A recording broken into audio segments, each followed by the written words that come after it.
वचन, प्यारा वचन, यीशु मसीह का प्यारा वचन, पाव को दीप को राह को रोशन, ये है मसीह का प्यारा वचन, ये है वचन प्यारा। परमेश्वर के धन्य नाम की महिमा हो।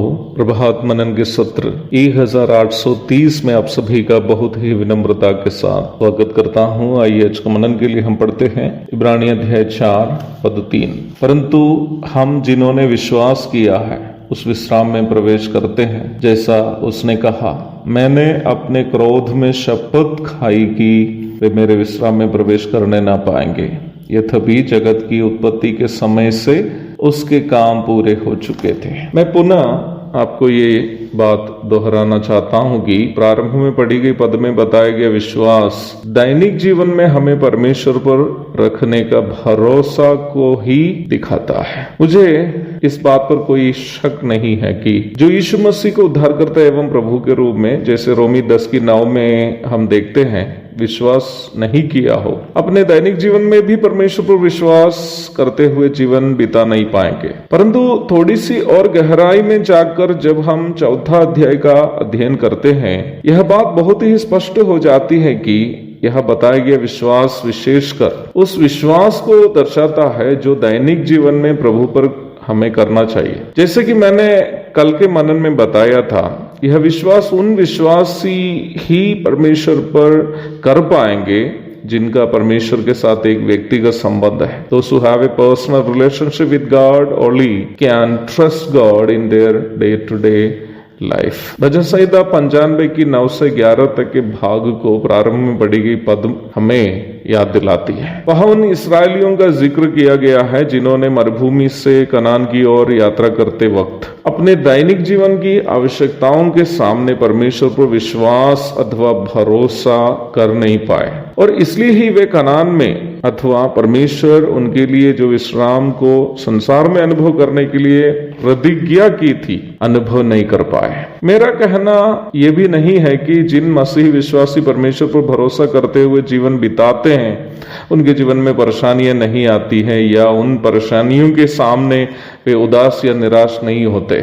ऐसे नहीं होने के लिए वे इंसान नहीं होना चाहिए। अगर इंसान है, जीवन में परेशानी भी आएगी और परेशानी के समय थोड़ा बहुत उदास और निराश होने की पूरी संभावना भी है। मेरा व्यक्तिगत अनुभव यदि बोलूं तो अपने ही लोगों के द्वारा, अर्थात अपने परिवार के सदस्यों के द्वारा या मसीह विश्वासी या मसीह के सेवक होने का दावा करने वालों के द्वारा बदनाम करते समय या सेवकाई में बाधा उत्पन्न करते समय मैं भी थोड़ा बहुत निराश या उदास हो जाता हूँ। अब ध्यान से सुनिएगा, निराश और उदास हर मनुष्य हो जा सकता है, अच्छे विश्वासी भी हो जा सकता है, लेकिन मैं आपसे कहना चाहता हूं कि जब भी मैं उस प्रकार निराश या उदास हो जाता हूं तो वो लंबे समय के लिए होने प्रभु नहीं देता है। प्रभु किसी न किसी प्रकार अपने वचन से सांत्वना भी देता है। हाल फिलहाल में ऐसी ही अपने लोगों के द्वारा सेवकाई में बाधा उत्पन्न किए जाने के कारण जब मैं अत्यधिक निराश हो गया था, प्रभु ने मुझे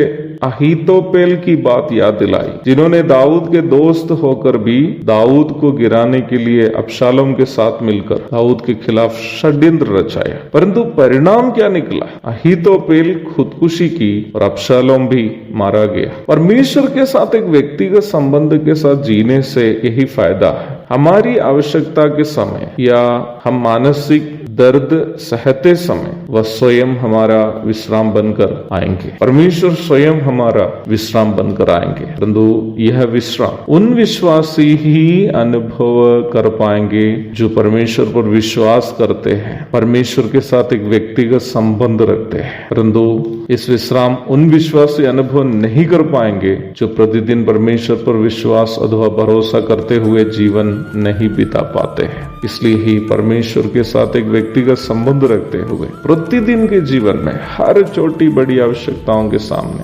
हर छोटी बड़ी परेशानियों के दरमियान परमेश्वर पर भरोसा करते हुए जीने के लिए आज का मनन हम सबकी प्रेरणा करे। प्रभु के धन्य नाम की महिमा हो। आमीन।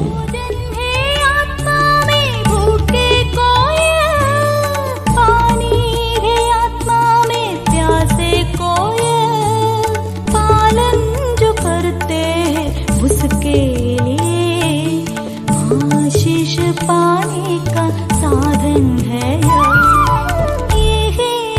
वचन, प्यारा वचन, यीशु मसीह का प्यारा